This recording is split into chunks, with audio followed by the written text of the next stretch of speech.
ಕಾಂಗ್ರೆಸ್ ಮುಖಂಡ ಉದ್ಯಮಿ ಡೇವಿಡ್ ಡಿಸೋಜಾ ಕೊಲೆ ಆರೋಪಿ ಉತ್ತರ ಪ್ರದೇಶ ಮೂಲದ ರಾಜು ಕಾಲಿಗೆ ಫೈರಿಂಗ್ ಅನ್ನು ಮಾಡಲಾಗಿದೆ.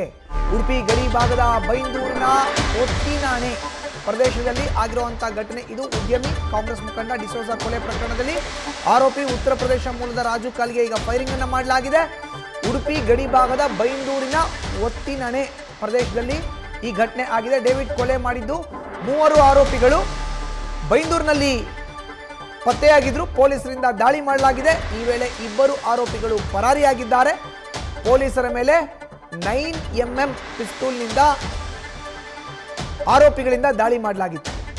ಗಾಯಗೊಂಡಂತಹ ಆರೋಪಿ ರಾಜು ಮಣಿಪಾಲ್ ಆಸ್ಪತ್ರೆಗೆ ದಾಖಲಿಸಿ ಚಿಕಿತ್ಸೆಯನ್ನು ನೀಡಲಾಗ್ತಾ ಇದೆ. ಈ ವೇಳೆ SI ತೇಜಸ್ವಿಗೆ ಗಾಯಗಳಾಗಿದೆ. ಖಾಸಗಿ ಆಸ್ಪತ್ರೆಯಲ್ಲಿ ಅವ್ರನ್ನ ಕೂಡ ದಾಖಲಿಸಿ ಚಿಕಿತ್ಸೆಯನ್ನು ನೀಡಲಾಗ್ತದೆ. ಪರಾರಿಯಾದಂತಹ ಇನ್ನಿಬ್ಬರು ಕೊಲೆ ಆರೋಪಿಗಳಿಗಾಗಿ ಪೊಲೀಸರು ಶೋಧ ಕಾರ್ಯವನ್ನ ಮುಂದುವರೆಸಿದ್ದಾರೆ. ಡೇವಿಡ್ ಕೊಲೆ ಪ್ರಕರಣವನ್ನ ತನಿಖೆಯನ್ನ ಈಗ ಚುರುಕುಗೊಳಿಸಿದ್ದಾರೆ. ಉದ್ಯಮಿ ಕಾಂಗ್ರೆಸ್ ಮುಖಂಡ ಮೇಲೆ ಗುಂಡಿನ ದಾಳಿಯಾಗಿತ್ತು. ಗುಂಡಿನ ದಾಳಿಯಲ್ಲಿ ಉದ್ಯಮಿ ಡೇವಿಡ್ ಡಿಸೋಜಾ ಸಾವನ್ನಪ್ಪಿದ್ರು.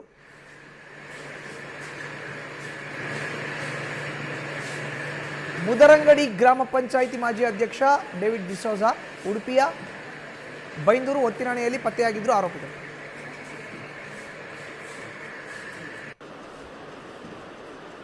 ಇನ್ನು ಈ ಪ್ರಕರಣಕ್ಕೆ ಸಂಬಂಧಪಟ್ಟಂತೆ ನಮ್ಮ ಪ್ರತಿನಿಧಿ ಪರೀಕ್ಷಿತ್ ಪ್ರತ್ಯಕ್ಷ ವರದಿಯನ್ನು ಕೊಟ್ಟಿದ್ದಾರೆ, ಬನ್ನಿ ನೋಡೋಣ.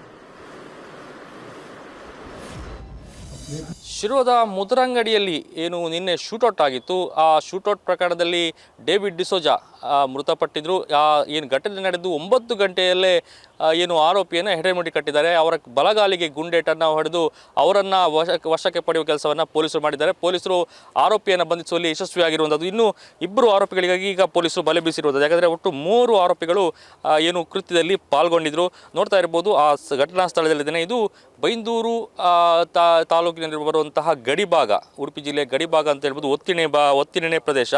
ಇಲ್ಲಿ ಬರುವಂಥ ಕ್ಷಿತಿಜ ನಿಸರ್ಗಧಾಮ ಈ ಭಾಗದಲ್ಲಿರುವಂಥ ನಿರ್ಜನ ಪ್ರದೇಶ. ಈ ನಿರ್ಜನ ಪ್ರದೇಶದಲ್ಲಿ ಈ ಆರೋಪಿಗಳು ಏನಿದ್ದಾರೆ ಅವರು ಅವಿತುಕೊಂಡಿದ್ದರು. ಮುಖ್ಯವಾಗಿ ಅದರಲ್ಲಿ ಈಗ ಏನು ವಶಕ್ಕೆ ಪಡೆದಿದ್ದಾರೆ ಪೊಲೀಸರು. ಅವರು UP ಅಂದರೆ ಉತ್ತರ ಪ್ರದೇಶದ ಏನು ರಾಜು ಅನ್ನುವಂಥ ಹೆಸರಿನ ಆರೋಪಿ. ಅವರನ್ನು ಈಗ ಸದ್ಯಕ್ಕೆ ವಶಕ್ಕೆ ಪಡೆಯಲಾಗಿದ್ದು. ನೀವು ಏನು CCTVಯಲ್ಲಿ ಗಮನಿಸಿದ್ರಿ, ಏನು 9mm ಪಿಸ್ತೂಲಿಂದ ನೇರವಾಗಿ ಡೇವಿಡ್ ಡಿಸೋಜನ ಬಳಿ ಹೋಗಿ ನೇರವಾಗಿ ಶೂಟ್ ಮಾಡ್ತಾನೆ ತಲೆಗೆ ಮತ್ತು ಎದೆಗೆ. ಆ ಶೂಟ್ ಮಾಡಿದಂಥ ವ್ಯಕ್ತಿಯೇ ಈಗ ರಾಜು ಪೊಲೀಸ್ ವಶದಲ್ಲಿರುವಂಥದ್ದು.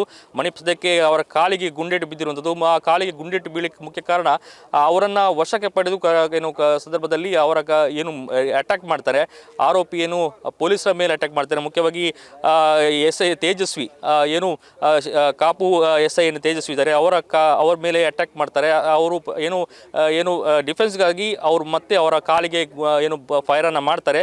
ಆ ಸಂದರ್ಭದಲ್ಲಿ ಕುಸಿದು ಬೀಳ್ತಾರೆ ರಾಜು. ಆ ನಂತರದಲ್ಲಿ ಅವರ ಜೊತೆಗಿದ್ದ 2 ಆರೋಪಿಗಳು ಉತ್ತರಾಖಂಡ ಹಾಗೂ ಬಿಹಾರ ಮೂಲದ 2 ಆರೋಪಿಗಳು ಎಸ್ಕೇಪ್ ಆಗ್ತಾರೆ. ನೋಡ್ತಾ ಇರಬಹುದು ನಿರ್ಜನ ಪ್ರದೇಶ.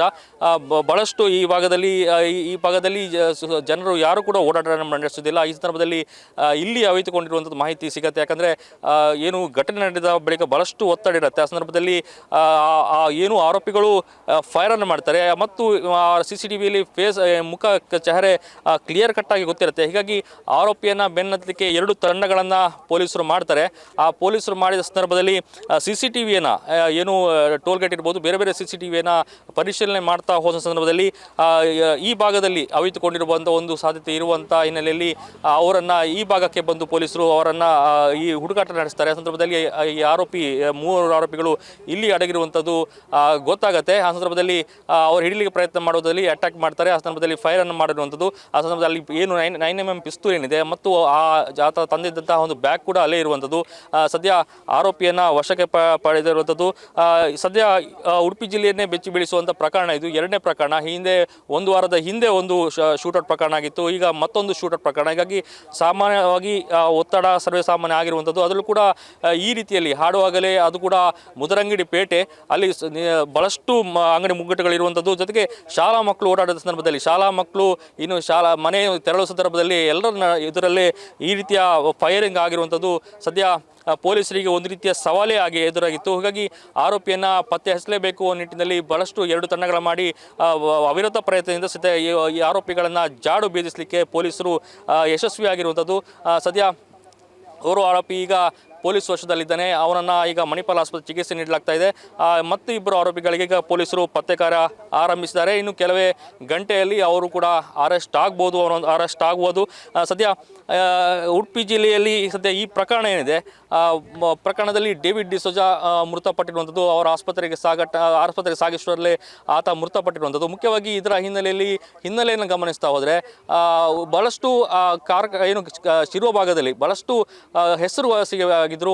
ಮೊದಲಾಗಿ ನಾಗಾರ್ಜುನ UPCL ಹೋರಾಟದಲ್ಲಿ ಭಾಗಿಯಾಗಿದ್ದು, ತದನಂತರದಲ್ಲಿ ಹೋರಾಟಗಾರರ ವಿರುದ್ಧವೇ ಈತ ನಿಂತಿದ್ದ, ಪಿಸ್ತೂಲನ್ನು ತೋರಿಸಿ ಬೆದರಿಸುವಂಥ ಕಾರ್ಯ ಮಾಡಿದ್ದ. ಅನಂತರದಲ್ಲಿ ಬಹಳಷ್ಟು ಪ್ರಕರಣಗಳು ದಾಖಲಾಗಿತ್ತು. ಏಕೆಂದರೆ ಹೋರಾಟಗಾರರ ವಿರುದ್ಧವೇ ನಿಂತು ಅನಂತರದಲ್ಲಿ UPCLನ ಕಾಂಟ್ರಾಕ್ಟ್ಗಳನ್ನು ತೆಗೆದುಕೊಂಡು ಒಂದಷ್ಟು CSR ಫಂಡ್ಗಳ ಮೂಲಕ ಡೆವಲಪ್ಮೆಂಟ್ ಮಾಡುವಂಥ ಕಾರ್ಯಗಳನ್ನು ಮಾಡ್ತಿದ್ದಾರೆ. ಹಾಗಾಗಿ ಆ ಭಾಗದಲ್ಲಿ ಬಹಳಷ್ಟು ಖ್ಯಾತಿಯನ್ನು ಪಡೆದಿದ್ದರು. ಜೊತೆಗೆ ಪ್ರಿನ್ಸ್ ಎಂದು ಬಸ್ ಉದ್ಯಮವನ್ನು ಕೂಡ ಅವರು ಅಲ್ಲಿ ನಡೆಸ್ತಾ ಇದ್ದರು. ಹೀಗಾಗಿ ಶಿರೋಪೆ ಮುದ್ರಂಗಡಿ ಭಾಗದಲ್ಲಿ ಬಹಳಷ್ಟು ಅವರು ಫೇಮಸ್ ಕೂಡ ಆಗಿದ್ದರು. ಹಾಗಾಗಿ ಒಂದಷ್ಟು ಉದ್ಯಮದಲ್ಲಿ ಹೊರ ರಾಜ್ಯದ ಉದ್ಯಮಿಗಳೊಂದಿಗೆ ಒಂದು ಆರ್ಥಿಕ ವ್ಯವಹಾರ ಕೂಡ ಇಟ್ಕೊಂಡಿದ್ರು.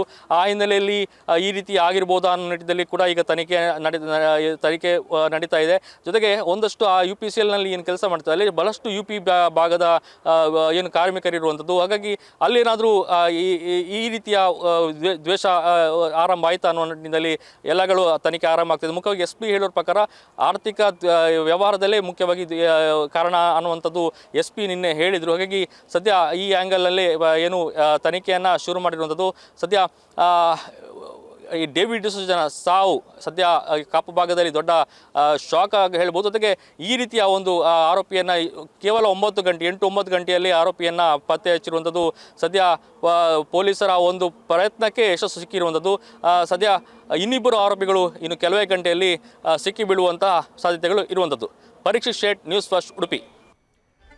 ಇವಿಷ್ಟೋ ಈ ಹೊತ್ತಿನ ಪ್ರಮುಖ ಸುದ್ದಿ. ಈಗ ಸಂಪುಟ ಸರ್ಜರಿ ಸೀಕ್ರೆಟ್ ವಿಶೇಷ ಕಾರ್ಯಕ್ರಮ ಪ್ರಸಾರ ಆಗುತ್ತೆ. ಕ್ಷಣದ ಮಾಹಿತಿಗಾಗಿ ನೋಡ್ತಾರೆ ನ್ಯೂಸ್ ಫಸ್ಟ್, ನಿರ್ಭೀತಿಯಿಂದ ನಿಮ್ಮ ಪರವಾಗಿ. ನ್ಯೂಸ್ ಫಸ್ಟ್, ನಿರ್ಭೀತಿಯಿಂದ ನಿಮ್ಮ ಪರವಾಗಿ. Associate sponsor Malabar golden diamonds, the responsible jeweller. ಎಷ್ಟೆಷ್ಟೋ ಜ್ಯುವೆಲರಿ ಶೋರೂಮ್ಸ್, ಏನೇನೋ ಆಫರ್ಸ್. ಯಾವ್ದು ಬೆಸ್ಟ್ ಅಂತ ಗೊತ್ತಾದ್ರೆ ನಿಮಗೆ ಅಧಿಕ ಲಾಭ ಸಿಗುತ್ತೆ. ನಿಮ್ಮ ಲಲಿತಾವಿನ ಆಷಾಢ ಶ್ರಾವಣ ಆಫರ್. ಎಲ್ಲ ಆಭರಣಗಳಿಗೆ ವೇಸ್ಟೇಜ್ ನಲ್ಲಿ 1% ಕಡಿಮೆ. ಅದು ಮಾತ್ರ ಅಲ್ಲ, ನಿಮ್ಮ ಹಳೆ ಆಭರಣಗಳಿಗೆ 150 ರೂಪಾಯಿ ಗ್ರಾಮ್ಗೆ ಎಕ್ಸ್ಟ್ರಾ ಕೊಡ್ತೀವಿ. ಎರಡನ್ನೂ ಸೇರಿಸಿದ್ರೆ ಆಭರಣ ದರದಲ್ಲಿ 2% ಗಿಂತ ಅಧಿಕವಾಗಿ ಸೇವ್ ಮಾಡ್ತೀರಾ. ಮೊದಲೇ ನಿಮ್ಮ ಲಲಿತಾನಲ್ಲಿ ವೇಸ್ಟೇಜ್ ತುಂಬಾ ಕಡಿಮೆ.